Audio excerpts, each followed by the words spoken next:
मैं भारत को भारतीयता की मान्यता के आधार पर फिर से खड़ा करना चाहता हूं, उस काम में लगा हूं। दो तीन गंभीर बातें कहने आपसे आया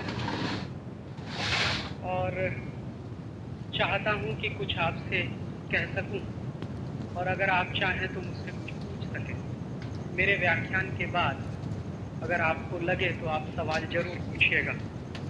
जिस विषय पर मैं व्याख्यान देने वाला हूं वो विषय आज हमारे देश के लिए सबसे महत्वपूर्ण है, इसलिए अगर आप उसमें कुछ सवाल करेंगे तो मुझे बहुत खुशी होगी। आजादी के 50 साल हो गए, ऐसा भारत सरकार कहती है। 1947 में हम आजाद हुए थे अंग्रेजों की गुलामी से, और 1947 में जब आजादी मिली तो अब 1997 आ गया है। ऐसा माना जाता है कि 50 साल पूरे हो गए देश को आजाद हुए। मैं मानता हूं कि ये आजादी के 50 साल नहीं है, बल्कि हिंदुस्तान की गुलामी के 500 साल पूरे हुए हैं। ये कभी कभी आपको आश्चर्य लगेगा कि ये राजीव भाई ऐसा क्यों बोलते हैं, गुलामी के 500 साल। भारत सरकार तो कहती है कि आजादी के 50 साल हो गए, और मैं बहुत गंभीरता से ये मानता हूं कि आजादी के 50 साल नहीं बल्कि गुलामी के 500 साल पूरे हुए। वो कैसे, उसको समझिए। आज से लगभग 500 साल पहले वास्को डिगामा आया था हिंदुस्तान। इतिहास की चौपड़ी में, इतिहास की किताब में हम सब ने पढ़ा होगा कि सन 1498 में मई की 20 तारीख को वास्को डिगामा हिंदुस्तान आया था। इतिहास की चौपड़ी में हमको ये बताया गया कि वास्को डिगामा ने हिंदुस्तान की खोज की, और ऐसा लगता है कि जैसे वास्को डिगामा ने जब हिंदुस्तान की खोज की तो शायद उसके पहले हिंदुस्तान था ही नहीं। हजारों साल का ये देश है जो वास्को डिगामा के बाप दादाओं के पहले से मौजूद है इस दुनिया में। तो इतिहास की चौपड़ी में ऐसा क्यों कहा जाता है कि वास्को डिगामा ने हिंदुस्तान की खोज की, भारत की खोज की? और मैं मानता हूं कि वो एकदम गलत है। वास्को डिगामा ने भारत की कोई खोज नहीं की, हिंदुस्तान की भी कोई खोज नहीं की। हिंदुस्तान पहले से था, भारत पहले से था। वास्को डिगामा यहां आया था भारतवर्ष को लूटने के लिए। एक बात और जो इतिहास में मेरे अनुसार बहुत गलत बताई जाती कि वास्को डिगामा हरिभाई देसाई समकालीन मंत्री बदल रहे थे।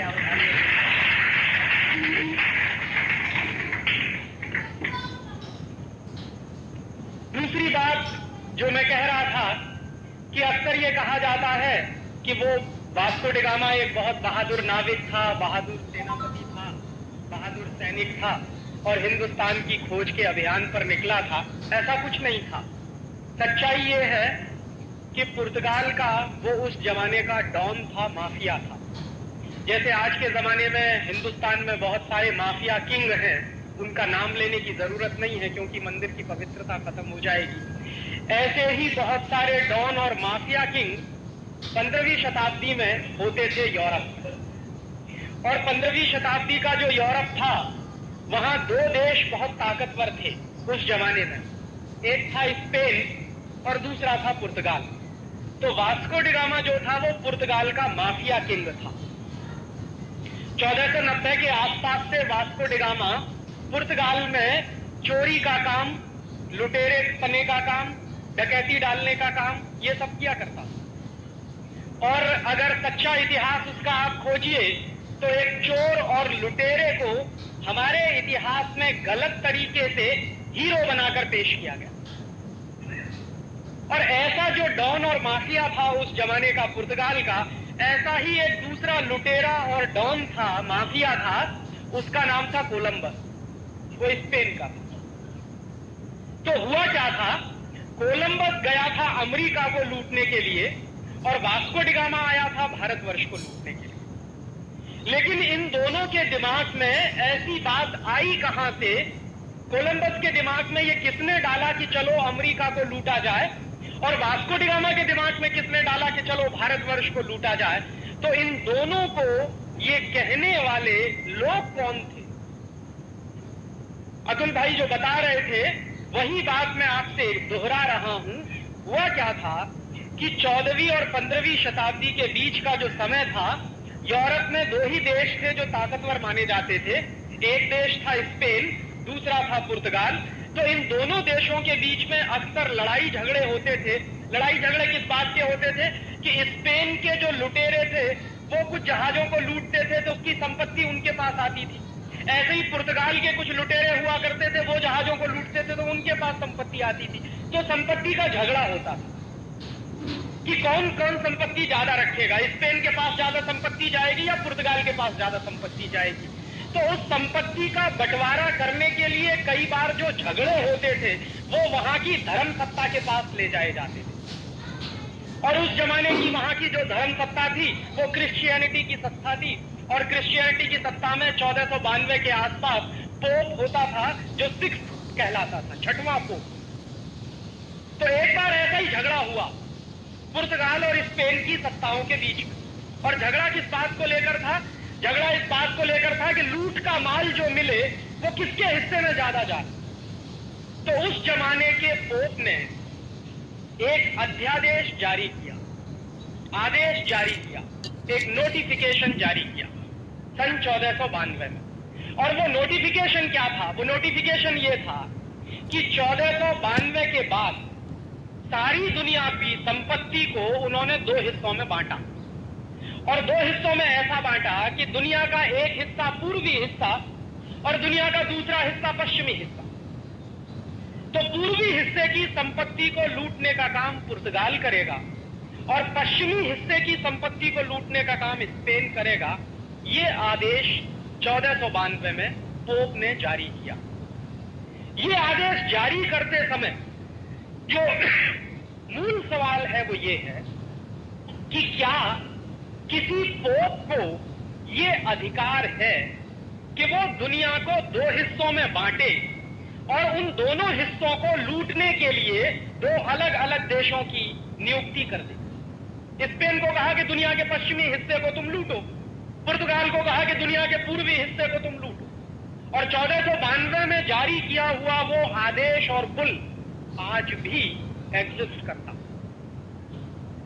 ये क्रिश्चियनिटी की धर्म सत्ता कितनी खतरनाक हो सकती है उसका एक अंदाजा इस बात से लगता है कि उन्होंने मान लिया कि सारी दुनिया तो हमारी है और इस दुनिया को दो हिस्सों में बांट दो। पुर्तगाली पूर्वी हिस्से को लूटेंगे, स्पेनिश लोग पश्चिमी हिस्से को लूटेंगे। तो पुर्तगालियों को चूंकि दुनिया के पूर्वी हिस्से को लूटने का आदेश मिला पोप की तरफ से, तो उसी लूट को करने के लिए वास्को डी गामा हमारे देश आया, क्योंकि भारतवर्ष दुनिया के पूर्वी हिस्से में पड़ता है। और उसी लूट के सिलसिले को बरकरार रखने के लिए कोलंबस अमेरिका गया। इतिहास बताता है कि 1492 में कोलंबस अमेरिका पहुंचा और 1498 में वास्को डी गामा हिंदुस्तान पहुंचा, भारतवर्ष पहुंचा।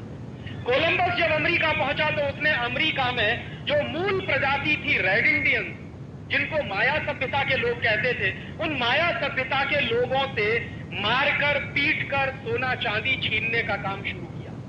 इतिहास में यह बराबर गलत जानकारी हमको दी गई कि कोलंबस कोई महान व्यक्ति था। महान व्यक्ति नहीं था, अगर गुजराती में मैं शब्द इस्तेमाल करूं तो नराधम था। और वो किस हद दर्जे का नराधम था? सोना चांदी लूटने के लिए अगर किसी की हत्या करनी पड़े तो कोलंबस उसमें पीछे नहीं रहता। उस आदमी ने 14-15 वर्षों तक बराबर अमेरिका के रेड इंडियन लोगों को लूटा, और उस लूट से भर भर कर जहाज जब स्पेन गए तो स्पेन के लोगों को लगा कि अमेरिका में तो बहुत संपत्ति है, तो स्पेन की फौज और स्पेन की आर्मी फिर अमेरिका पहुंची, और स्पेन की फौज और स्पेन की आर्मी ने अमेरिका में पहुंचकर 10 करोड़ रेड इंडियंस को मौत के घाट उतारा। 10 करोड़। और ये 10 करोड़ रेड इंडियंस मूल रूप से अमेरिका के बाशिंदे थे। ये जो अमेरिका का चेहरा आज आपको दिखाई देता है, ये अमेरिका 10 करोड़ रेड इंडियन की लाश पर खड़ा हुआ एक देश है। कितने हैवानियत वाले लोग होंगे, कितने नराधम किस्म के लोग होंगे जो सबसे पहले गए अमेरिका को बसाने के लिए, उसका एक अंदाजा आपको लग सकता है। और आज स्थिति क्या है कि जो अमेरिका की मूल प्रजा है, जिनको रेड इंडियंस कहते हैं, उनकी संख्या मात्र 65,000 रह गई है। 10 करोड़ लोगों को मौत के घाट उतारने वाले लोग आज हमको सिखाते हैं कि हिंदुस्तान में ह्यूमन राइट्स की स्थिति बहुत खराब है। जिनका इतिहास ही ह्यूमन राइट्स के वायलेशन पर टिका हुआ है, जिनकी पूरी की पूरी सभ्यता 10 करोड़ लोगों की लाश पर टिकी हुई है, जिनकी पूरी की पूरी तरक्की और विकास 10 करोड़ रेड इंडियनों के खून से लिखा गया है, ऐसे अमेरिका के लोग आज हमको कहते हैं कि हिंदुस्तान में साहब ह्यूमन राइट्स की बड़ी खराब स्थिति है, कश्मीर में, पंजाब में, वगैरह वगैरह। और जो काम मारने का, पीटने का, लोगों की हत्याएं करके सोना लूटने का, चांदी लूटने का काम कोलंबस और स्पेन के लोगों ने अमेरिका में किया, ठीक वही काम वास्को डिगामा ने 1498 में हिंदुस्तान में किया। ये वास्को डिगामा जब कालीकट में आया 20 मई 1498 को, तो कालीकट का राजा था उस समय झामोरीन। तो झामोरीन के राज्य में जब ये पहुंचा वास्को डिगामा, तो उसने कहा तो मैं तो आपका मेहमान हूं। और हिंदुस्तान के बारे में उसको कहीं से पता चल गया था कि इस देश में अतिथि देवो भव की परंपरा। तो झामोरीन ने, बेचारे ने, ये अतिथि है ऐसा मान के उसका स्वागत किया। वास्को डिगामा ने कहा कि मुझे आपके राज्य में रहने के लिए कुछ जगह चाहिए, आप मुझे रहने की इजाजत दे दो, परमिशन दे दो। झामोरीन बेचारा सीधा साधा आदमी था, उसने कालीकट में वास्को डिगामा को रहने की इजाजत दे दी। जिस वास्को डिगामा ने झामोरीन के राजा को अतिथि बनाया, उसका आतिथ्य ग्रहण किया, उसके यहां रहना शुरू किया, उसी झामोरीन की वास्को डिगामा ने हत्या कराई। और हत्या करा के खुद वास्को डिगामा कालीकट का मालिक बना।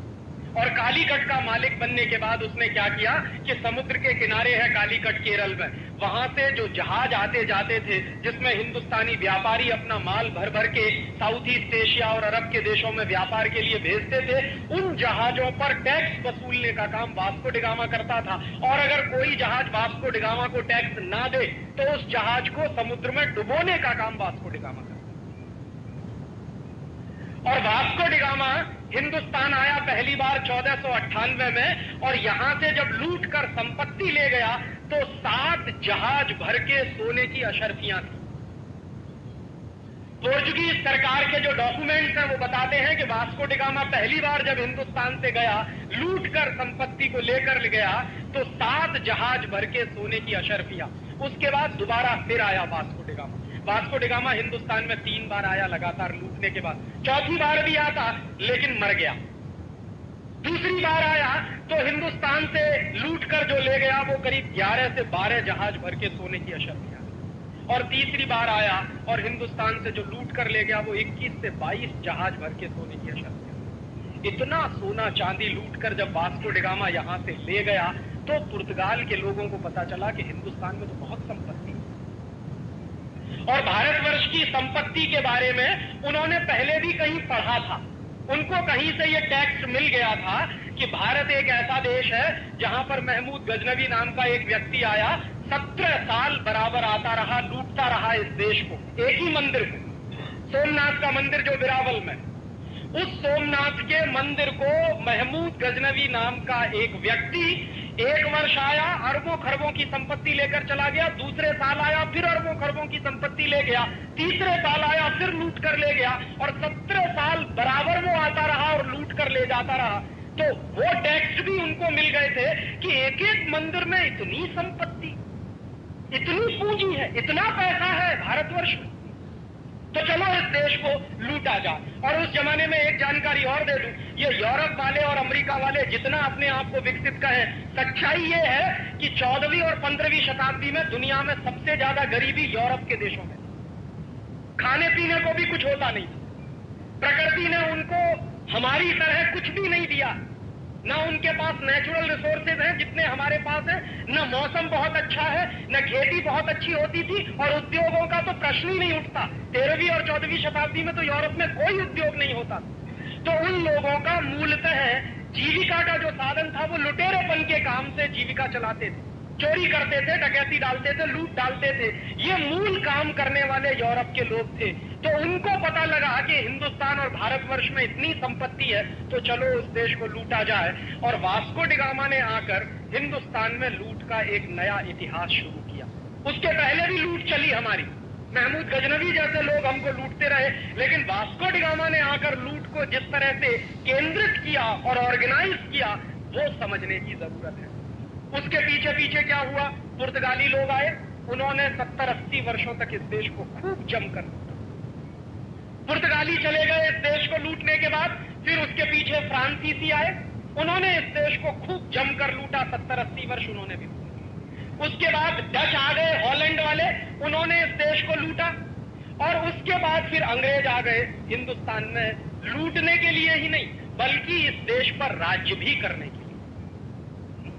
पुर्तगाली आए लूटने के लिए, फ्रांसीसी आए लूटने के लिए, डच आए लूटने के लिए, और फिर पीछे से अंग्रेज चले आए लूटने के लिए। अंग्रेजों ने लूट का तरीका बदल दिया।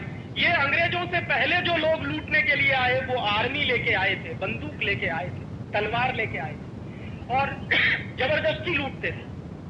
अंग्रेजों ने क्या किया कि लूट का सिलसिला बदल दिया और उन्होंने अपनी कंपनी बनाई, उसका नाम ईस्ट इंडिया रखा। ईस्ट इंडिया कंपनी को लेके सबसे पहले सूरत में आए, इसी गुजरात। ये बहुत बड़ा दुर्भाग्य है इस देश का कि जब जब इस देश की लूट हुई है गुजरात के रास्ते पे, जितने लोग इस देश को लूटने के लिए आए बाहर से, वो गुजरात के रास्ते घुसे इस देश में। इसको समझिए क्यों? क्योंकि गुजरात में संपत्ति बहुत थी और आज भी है। तो अंग्रेजों को लगा कि सबसे पहले लूटने के लिए चलो सूरत, पूरे हिंदुस्तान में कहीं नहीं गए, सबसे पहले सूरत में आए और सूरत में आके ईस्ट इंडिया कंपनी के लिए कोठी बनानी है, ऐसा वहां के नवाब के सामने उन्होंने फरमान रखा। बेचारा नवाब सीधा साधा था, उसने अंग्रेजी ईस्ट इंडिया कंपनी को कोठी बनाने के लिए जमीन दे दी। कभी आप जाइए सूरत में, वो कोठी आज भी खड़ी हुई है, उसका नाम है कूपर विला। एक अंग्रेज था, उसका नाम था जेम्स कूपर। 6 अधिकारी आए थे सबसे पहले ईस्ट इंडिया कंपनी के, उनमें से एक अधिकारी था जेम्स कूपर। तो जेम्स कूपर ने अपने नाम पर उस कोठी का नाम रख दिया कूपर विला। वो ईस्ट इंडिया कंपनी की सबसे पहली कोठी बनी सूरत में। सूरत के लोगों को मालूम नहीं था कि जिन अंग्रेजों को कोठी बनाने के लिए हम जमीन दे रहे हैं, बाद में यही अंग्रेज हमारे खून के प्यासे हो जाएंगे। अगर ये पता होता तो कभी अंग्रेजों को सूरत में ठहरने की भी जमीन नहीं मिलती। अंग्रेजों ने फिर वही किया, उनका जो असली चरित्र था। पहले कोठी बनाई, व्यापार शुरू किया, धीरे धीरे पूरे सूरत शहर में उनका व्यापार फैला और सन 1612 में सूरत के नवाब की हत्या कराई। जिस नवाब से जमीन लिया कोठी बनाने के लिए, उसी नवाब की हत्या कराई अंग्रेजों। और 1612 में जब नवाब की हत्या करा दी उन्होंने, तो सूरत का पूरा बंदरगाह अंग्रेजों के कब्जे में चला गया।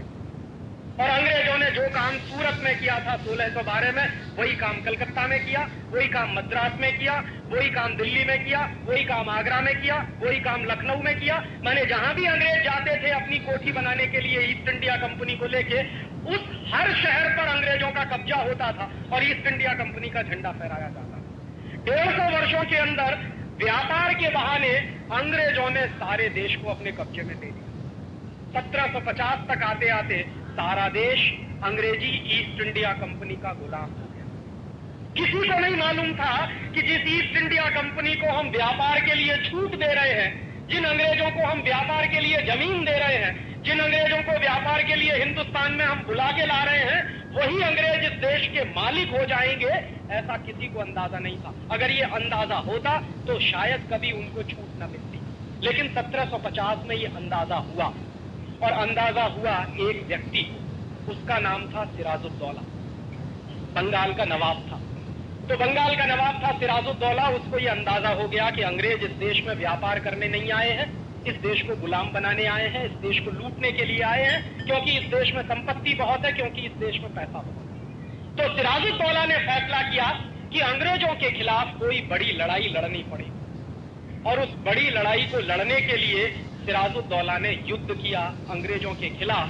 इतिहास की चौपड़ी में आपने पढ़ा होगा प्लासी का युद्ध हुआ 1757। लेकिन इस युद्ध की एक खास बात है जो मैं आपको याद दिलाना चाहता हूं, आज के समय में भी वो बहुत महत्वपूर्ण है।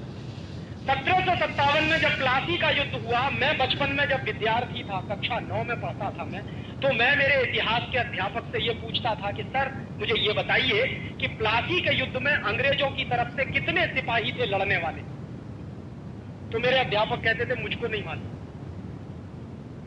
तो मैं कहता था क्यों नहीं मालूम? तो कहते थे कि मुझे किसी ने नहीं पढ़ाया। तो मैं तुमको कहां से पढ़ा? तो मैं उनको बराबर एक ही सवाल पूछता था कि सर आप जरा ये बताइए कि बिना सिपाही के कोई युद्ध हो सकता है कि नहीं? तो फिर हमको ये क्यों नहीं पढ़ाया जाता कि युद्ध में कितने सिपाही थे अंग्रेजों के पास? और उसके दूसरी तरफ एक और सवाल मैं अक्सर पूछता था कि अच्छा ये बताइए अंग्रेजों के पास कितने सिपाही थे, ये तो हमको नहीं मालूम। सिराजुद्दौला जो लड़ रहा था हिंदुस्तान की तरफ से, उसके पास कितने सिपाही? तो कहते थे वो भी नहीं मालूम। प्लासी के युद्ध के बारे में इस देश में इतिहास की 150 किताबें हैं जो मैंने देखी। उन 150 में से एक भी किताब में यह जानकारी नहीं दी गई है कि अंग्रेजों की तरफ से कितने सिपाही लड़ने वाले थे और हिंदुस्तान की तरफ से कितने सिपाही लड़ने वाले। और मैं आपको सच बताऊं, मैं मेरे बचपन से इस सवाल से बहुत परेशान रहा, और इस सवाल का जवाब अभी 3 साल पहले मुझे मिला। वो भी हिंदुस्तान में नहीं मिला, लंदन में मिला। लंदन में एक इंडिया हाउस लाइब्रेरी, बहुत बड़ी लाइब्रेरी, उस इंडिया हाउस लाइब्रेरी में हिंदुस्तान के गुलामी के 20,000 से ज्यादा दस्तावेज रखे हुए जो हमारे देश में नहीं है, वहां रखे हुए। भारतवर्ष को अंग्रेजों ने कैसे तोड़ा, कैसे गुलाम बनाया, इसकी पूरी विगतवार जानकारी उन 20,000 दस्तावेजों में इंडिया हाउस लाइब्रेरी में मौजूद है। मेरे एक परिचित हैं प्रोफेसर धर्मपाल, वो 40 वर्ष तक यूरोप में रहे।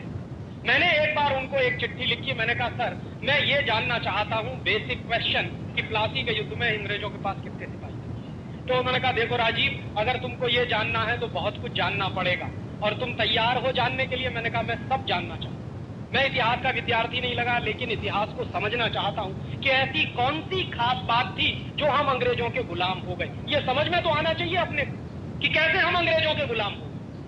ये इतना बड़ा देश, 34 करोड़ की आबादी वाला देश, 50,000 अंग्रेजों का गुलाम कैसे हो गया, ये समझना चाहिए। तो वो प्लासी के युद्ध पर से वो समझ में आया। उन्होंने कुछ दस्तावेज मुझे भेजे फोटोकॉपी करा, और वो मेरे पास अभी भी है। उन दस्तावेजों को जब मैं पढ़ता था तो मुझे पता चला कि प्लासी के युद्ध में अंग्रेजों के पास मात्र 300 सिपाही थे, 300, और सिराजुद्दौला के पास 18,000 सिपाही। अब किसी भी सामने के विद्यार्थी से, बच्चे से या सामान्य बुद्धि के आदमी से आप ये पूछो कि एक बाजू में 300 सिपाही और दूसरे बाजू में 18,000 सिपाही, कौन जीतेगा? 18,000 सिपाही जिसके पास है वो जीतेगा। लेकिन जीता कौन? जिनके पास मात्र 300 सिपाही थे वो जीत गए, और जिसके पास 18,000 सिपाही थे वो हार गए। और हिंदुस्तान के, भारतवर्ष के एक एक सिपाही के बारे में अंग्रेजों के पार्लियामेंट में यह कहा जाता था कि भारतवर्ष का एक सिपाही अंग्रेजों के 5 सिपाहियों को मारने के लिए काफी है, इतना ताकतवर। तो इतने ताकतवर 18,000 सिपाही अंग्रेजों के कमजोर 300 सिपाहियों से कैसे हारे, ये बिल्कुल गंभीरता से समझने की जरूरत है। और उन दस्तावेजों को देखने के बाद मुझे पता चला कि हम कैसे हारे। अंग्रेजों की तरफ से जो लड़ने आया था उसका नाम था रॉबर्ट क्लाइव।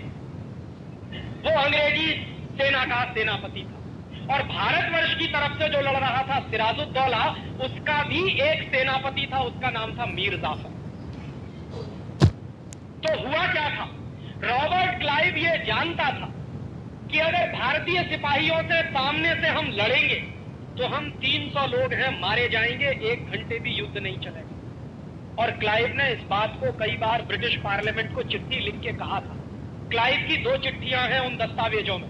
एक चिट्ठी में क्लाइव ने लिखा कि हम सिर्फ 300 सिपाही हैं और सिराजुद्दौला के पास 18,000 सिपाही हैं, हम युद्ध जीत नहीं सकते हैं। अगर ब्रिटिश पार्लियामेंट, अंग्रेजी पार्लियामेंट ये चाहती है कि हम प्लासी का युद्ध जीतें, तो जरूरी है कि हमारे पास और सिपाही भेजे जाएं।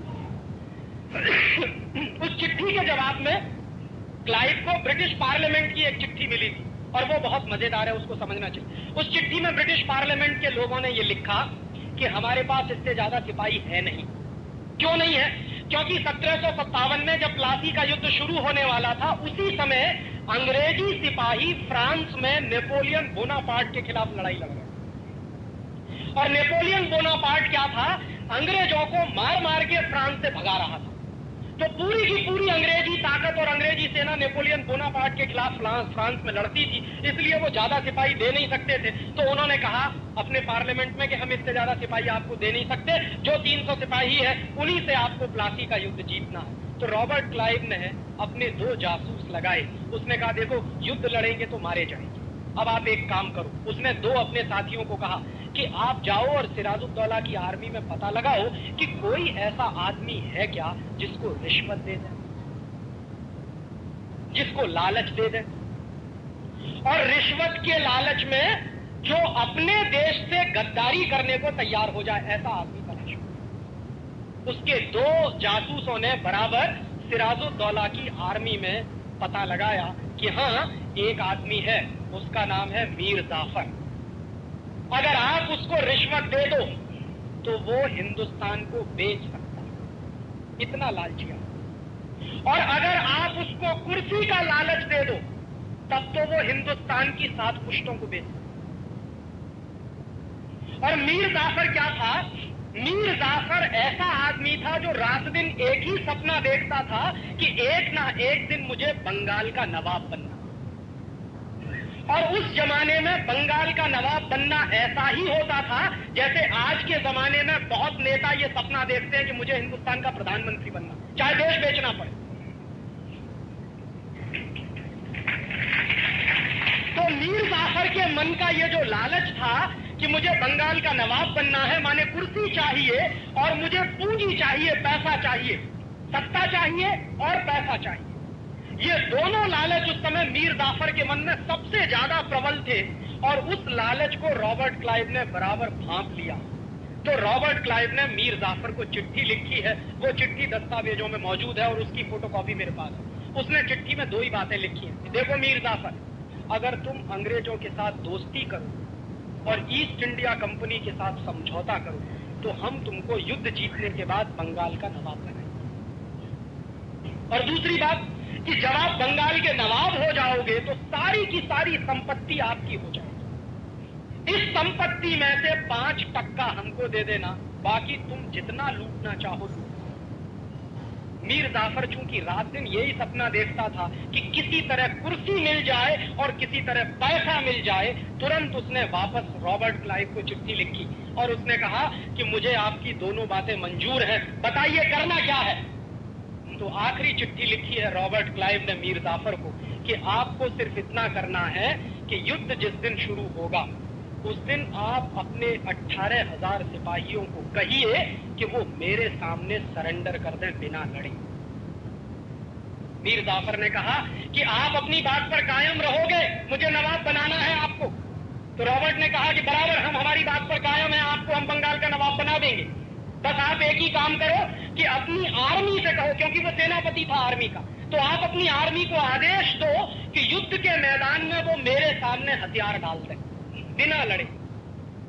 मीर जाफर ने कहा कि बिल्कुल ऐसा ही होगा और युद्ध शुरू हुआ 23 जून 1757। इतिहास की जानकारी के अनुसार 23 जून 1757 को युद्ध शुरू होने के 40 मिनट के अंदर भारतवर्ष के 18,000 सिपाहियों ने मीर जाफर के कहने पर अंग्रेजों के 300 सिपाहियों के सामने सरेंडर।